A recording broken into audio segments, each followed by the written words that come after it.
At buhay pa yung Lord nila sa taas. Ayan na, parang si Kuya Will. Bigyan ng 10K 10,000. yan, diba? At ngayon, Burrito ha, imaginein mo, 11 minutes pa lang tayo. Paunang Lord.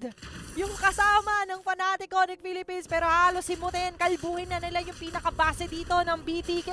Nakakagulat eh. Gusto ko lang sabihin kanina nung nag-river manipulation itong si Super Prince, yung naubos yung BTK, kukuha pa sana ako ng baso eh, ng tubig eh. Pero ito na nga!